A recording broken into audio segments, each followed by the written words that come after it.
Hello and welcome back to Forza Horizon 5 with another Group A rally build. I've gone a bit silly. Okay, the Coronet I thought would be a land yacht, completely uncontrollable. And it turned out to win. It's currently leading. So I've insured Crazy Lunatic Death Machine with the Auto Union Type D. Like I said, gone a bit mental. The crazy 1939 pre-war Grand Prix racer. Well, it's gonna be difficult to drive, to say the least.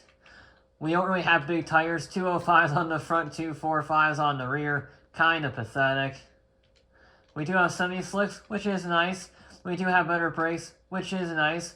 We are actually surprisingly light for, you know, what is essentially a pre-war car. So I know it has literally no safety standards of any kind, and it is actually on... I didn't swap the drivetrain. It's just completely stock in that regard. But it actually has a bunch of sport parts and race parts already on it. I mean, it has a race gearbox. Does it? No, it doesn't.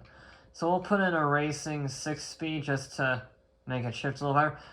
The gearbox actually adds... Wait, I guess it's a racing 5-speed? Okay, I guess we'll leave it there then. Let's leave it stock. Okay, that was unexpected. It actually has a racing gearbox from the 30s. I might still change it because... Oh dear lord. We are very powerful right now. Very powerful. We can probably max this car out almost, relative speaking, for... Never mind. Scratch that idea. Alright, scratch it hard. Can't max it. We can't, alright. We're only gonna have... Let's do that. Let's take you off. Yeah. I kind of want the 500 horsepower, though. There we go. Perfect. Yeah, we need the weight, we need the gearbox, okay.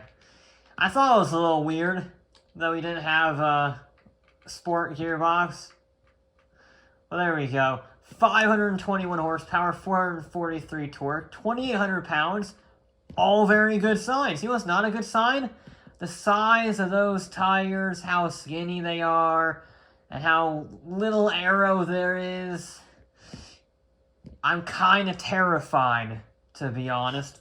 Kind of isn't a really good word for it. I'm very terrified of this car. I think this is going to be way too oversteery for this course. I don't think it has the aero, but we shall see. There's only one way to find out. We have to beat a 242.6. It's going to be tough without aero. This is a very fast car, I would imagine, in a straight line. It's probably where he gets a lot of his PI, is top speed, because, well, no aero.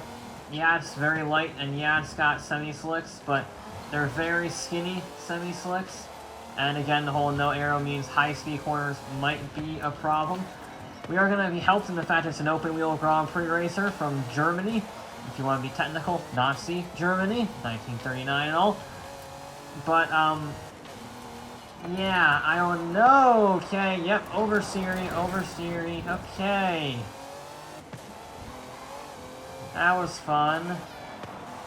Yep, we built a drift car. Kind of. It's weird. I'm gonna have to try this differently. It's definitely acting like a mid-engine vehicle, but not in a Lotus sense. The Lotus was very composed. This is not. It's very twitchy, and then it grips up. It has a surprising amount of grip. I can floor it right out of the corners. There's no real oversteer out of the corners. But when you say you have lift-off oversteer, that's that mid-engine layout. Yeah, you see, I lift off, and it just spins me around. There's no recovery. There's almost no recovering that. It's a yes or no thing. It's an on-off switch with this car. But holy cow, it's so fast in a straight line. I missed my braking zone by a mile. Okay. Lift off oversteer, check. Incredibly fast in a straight line, no handling, check.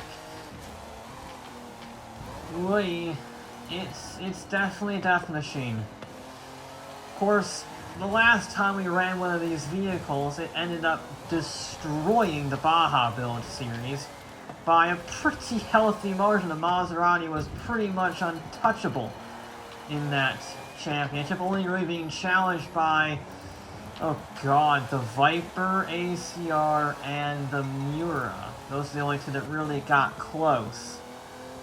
So, on paper, these cars have a very good track record. This is also a drastically different course. And it is a drastically different car than the Maserati. We should be, I'm curious about my speed here, we should be brutally fast. As fast as we've seen is at 143, 144. Yeah, this is good. We might crack 150 at this rate. There we go, almost 160, 155. But I'm not stopping. That might end up being a Chastain move accidentally, depending on how far I brake into that corner.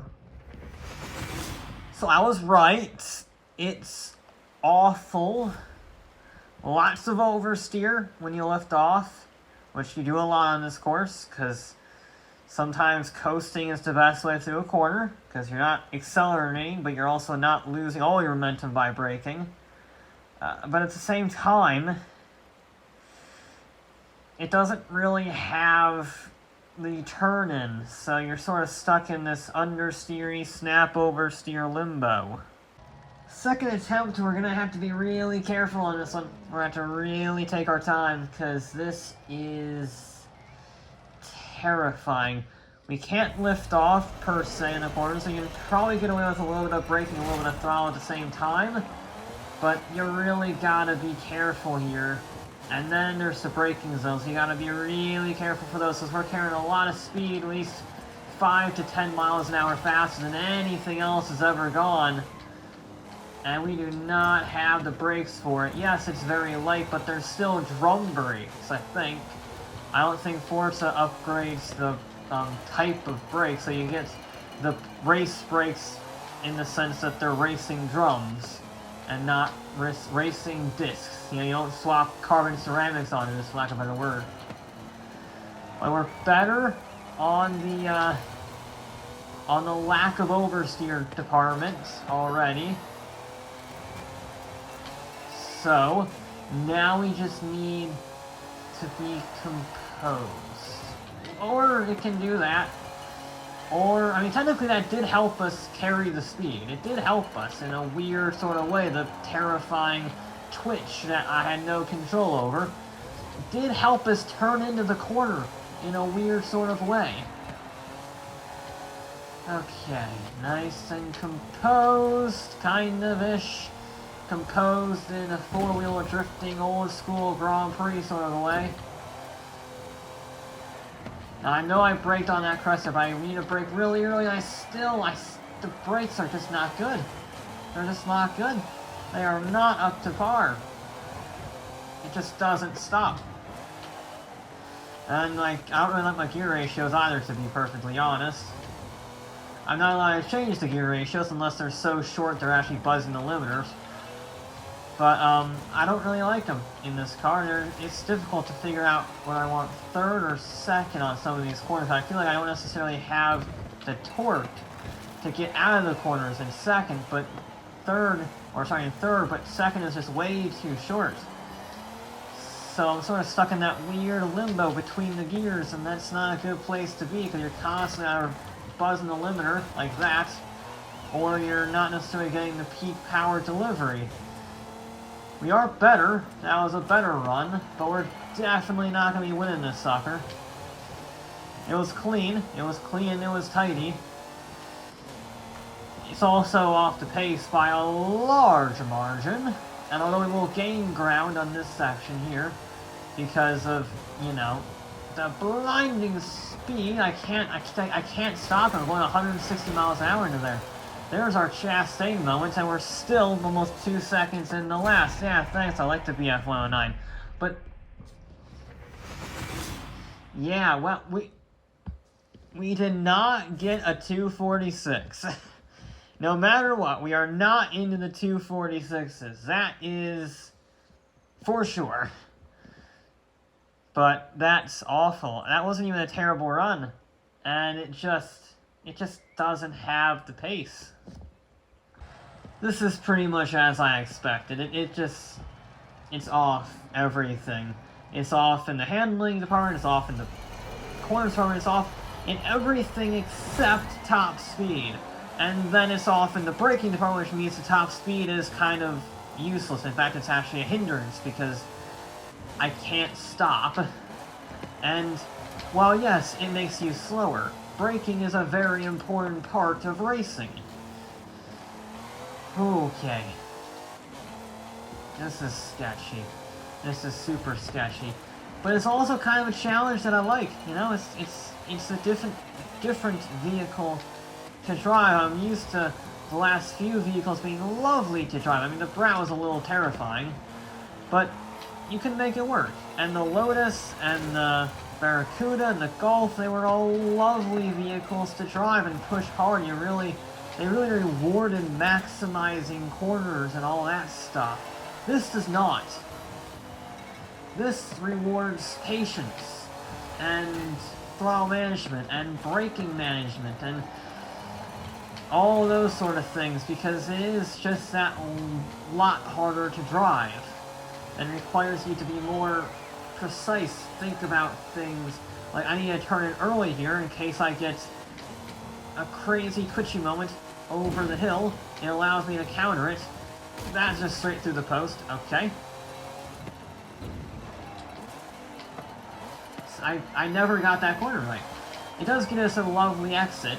I'm gonna say that was on purpose, a late apex to maximize our speed down the straightaway, because that is this one vehicle's strength is that vehicle's one strength, I should say, is the blinding speed. So as long as I can use that effectively, we do at least stand a hope of maybe kind of being close to last. We are still going to be last unless I pull a miracle out here. But, you know, we might be closer to the Kazi. We might be closer. We are definitely closer this lap around than we were before. We had a great middle sector. That was close. That was very close to being a mistake. But I am pushing it like hell. Just about keeping it on the ragged edge of control. That last section proved I was really gunning it. Now we're going to try to get this corner right. I have yet to do it because I'm carrying so much speed. There we go. There we go, there we go, there we go. And then get on the exit, and we are... I think we beat the Cosworth. It was a 244. Oh! Oh, you evil sod! Oh, we shaved almost 2 seconds off, but it wasn't enough. We are last by 0.016 seconds. I don't think I can do much better than that, to be honest. That was a nearly perfect run. That was so smooth. That was so brave. I can get the hairpin better, but even then I got a late apex, so not much better. That was... I pushed it 120%, and I just about kept it on the track, and we're still last. We're still last by a fair margin. By not a fair margin. We're a long ways off the Coronet, but we are hundredths of a second slower than the Cosworth. That's terrifying, and I hope to never do that again. But that will be it for this episode of Forza Horizon 5. I'll be back with more